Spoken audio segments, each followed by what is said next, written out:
Saludos a todos. Soy Roxana Bangura. Esta es mi canal de YouTube. This is Roxana Bangura, and this is the Roxana Bangura channel.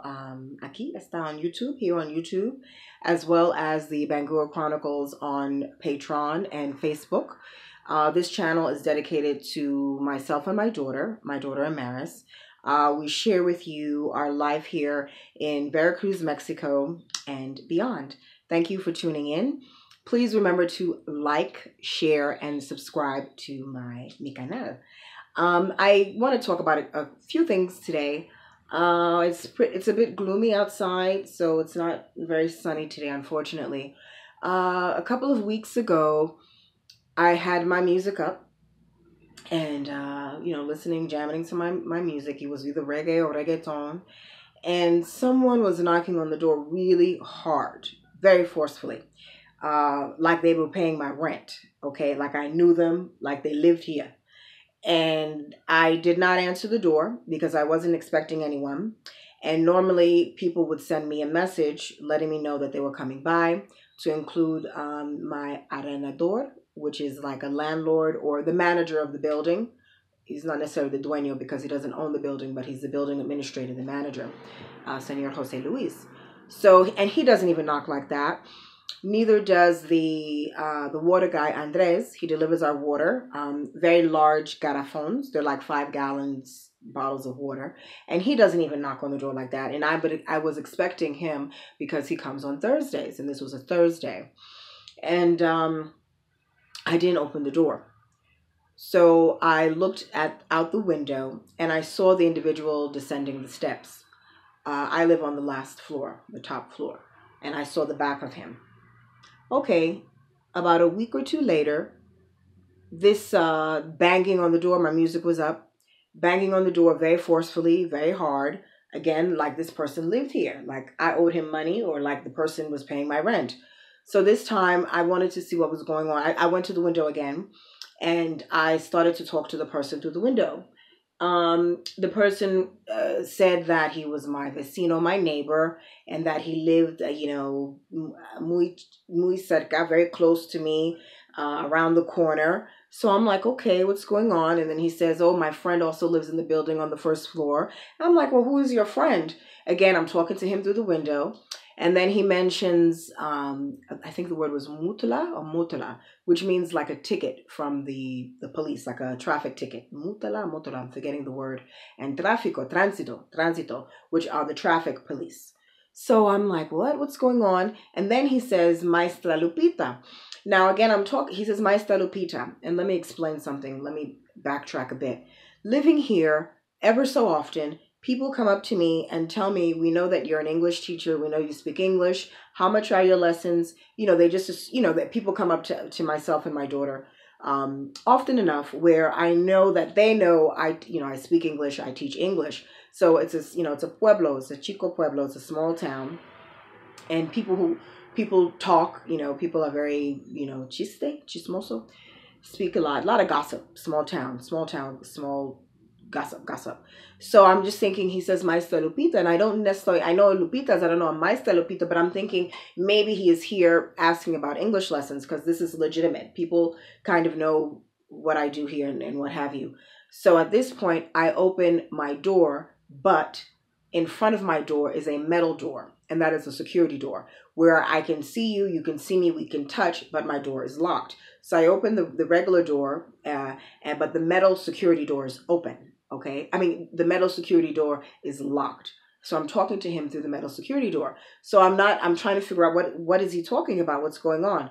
So language barrier, I wasn't catching the whole story. Like I said, I understood that he said he was my neighbor in the neighborhood and that he had a friend who lived on the first floor and that there was something going on with the mutla, I forget the word for ticket, traffic ticket, and his motorcycle. So I was getting bits and pieces of this story.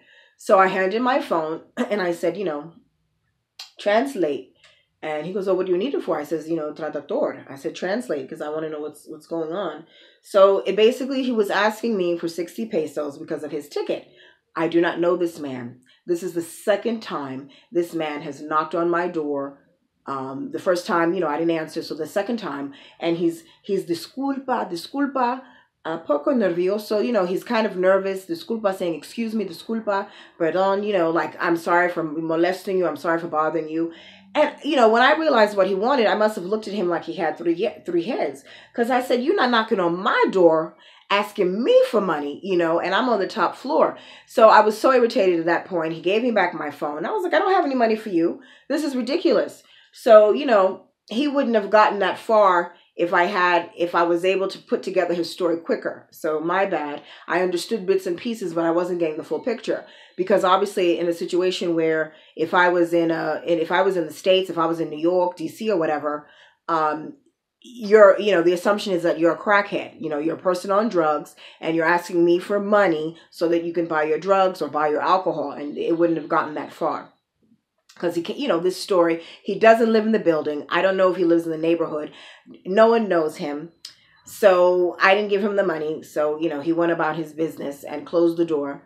As it turns out, so I immediately sent a message to my Jose Luis, who's the building administrator, the manager, arrendador, and I sent a message, and he was asking me these discovery questions. What time? What did he look like? What, give me, he was really asking really specific questions. So as it turns out, this individual had knocked on my other vecina.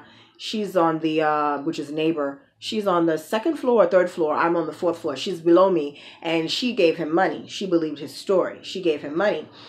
And my landlord said, this person has done this before and we have to act. So he's instituted some security measures. He's changed some locks on the doors, and our main door has a lock on it, but it's not locked, meaning the main door to enter the building, it's not locked at all. You can just walk into the building, but individual floors have locks on the doors, and then our personal apartment doors have locks, double locks. It has the regular door as well as this metal security door. So I feel pretty secure in the building, but that irritated me, particularly, this random person coming up with this ridiculous story. And the assumption is that he's on drugs. And my building administrator agreed with me, Jose Luis. So I just appreciate how swiftly Jose Luis responded to me.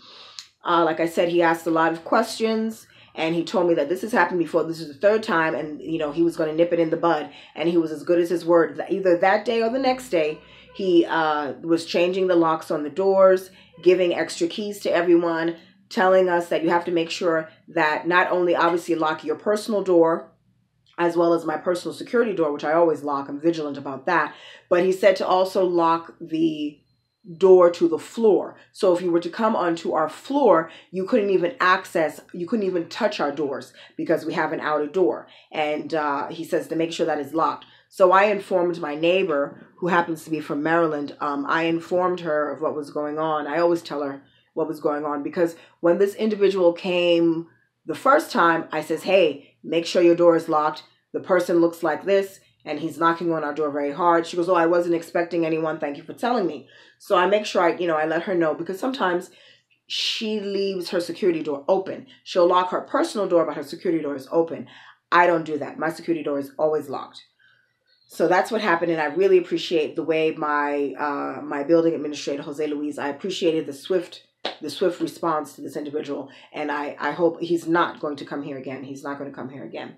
So I wanted to share that little story with you, and again, I keep on promising this interview. I'm waiting for this individual to get his research together, because I have some interesting things that I've discovered that I've researched about different treaties here in Mexico, and certain things that are very impactful that were signed many years ago that are very impactful right now concerning Mexico's development, Mexico's situation, life here.